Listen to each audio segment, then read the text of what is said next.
Karapatan ng sinuman ang paghahain ng impeachment complaint. Ito ang binigyang diin ng mga lider sa Kamara sa gitna ng kumakalat na impormasyon na nag-utos daw si Pangulong Bongbong Marcos na isantabi ang impeachment complaint laban kay Vice President Sara Duterte dahil hindi naman siya importante.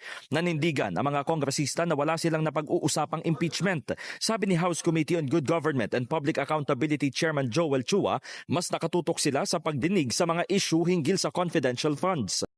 Sa ngayon po, ang naging concern lamang po namin ay yung issue po dito sa hindi po pagharap ni VP sa NBI dahil ang ginagawa nga pong rason o dahilan ay ito pong aming committee hearing.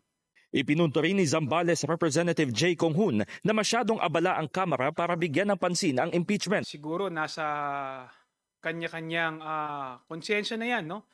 Ng mga bawat miyembro ng Kamara kung susuporta sila sa impeachment na may magpa-file dahil siyempre hindi naman natin po pwede ring pigilan, no, ang mga miyembro ng Kongreso pag merong gustong miyembro na sumuporta sa isang impeachment complaint.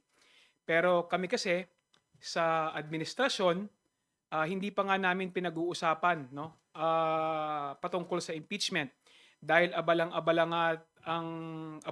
nga kami, no, lalong-lalo na dito sa aming mga gawain sa Kongreso. Samantala, idinagdag naman ni House Deputy Majority Leader Paulo Ortega na nauuso ang mga kumakalat na balita na nagsisilbing diversionary tactic sa mga tunay na issue. The House of Representatives, hindi naman po kami nalihis. Hindi rin po kami natamaan ng mga iba't ibang diversionary tactics. Kahit na marami pong balita sa labas, marami pong noise coming from the outside, the House of Representatives has been very consistent that we were focused on issues of legislative inquiry, issues po dito sa mga hearings natin. And we will continue to do that, no? Siguro po kailangan ma-verify din po yung mga kumakalat na information na yon. In the heart of changing lives, ako si Brigada Haji Caaminio ng 105.1 Brigada News FM Manila, the Music and News Authority.